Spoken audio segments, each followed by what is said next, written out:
សួស្តីនេះគឺជាទូរស័ព្ទ Galaxy Note 20 ធម្មតាមិន Ultra ទេអាតូច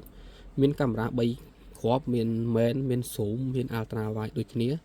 ហើយមានប៊ិចដូចគ្នាអាចសរសេរបានហើយគ្រាន់តែថាវារៀងដានអេក្រង់ស្មៅតិចតិចនេះ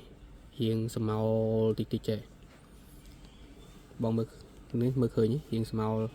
ធំនេះហ្នឹងហើយវាស្មៅតែយើងនៅអាចប្រើបានមើល YouTube មើលអីបាន MC របស់យើងមកដល់បើកទ្វារហើយនិយាយសួស្តីភ្លាមទៅកាន់មនុស្សនៅទីនោះនៅទីនេះយើង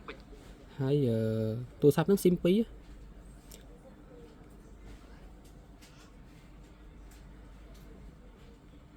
នេះទូរស័ព្ទហ្នឹង SIM 2គ្រាន់តែថាអារុន SIM នេះលើកមុនខ្ញុំធ្វើខូចដោយសារតែខ្ញុំដក SIM ទៅវាតាក់ SIM នៅក្នុងហ្នឹងខ្ញុំដកកធាក់មកទៅហឹងទៅវាបាក់ជើង SIM នៅក្នុងហ្នឹងប៉ុន្តែយើងនៅតែអាចប្រើ eSIM បានដោយសារតែទូរស័ព្ទហ្នឹងប្រើ eSIM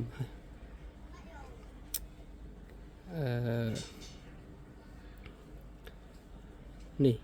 យើងអាច add eSIM បានទៅដល់ទៅ2 SIM ហ្នឹងហើយហ្នឹងហើយទូរស័ព្ទមកទឹកបងប្អូនត្រូវការអីអាចតាក់ទងមកហ្នឹងហើយផិនភាពរបស់វាបែបនេះឃើញទេយើងសឹកតិចតួចទេផិនភាពនៅស្អាតច្រើន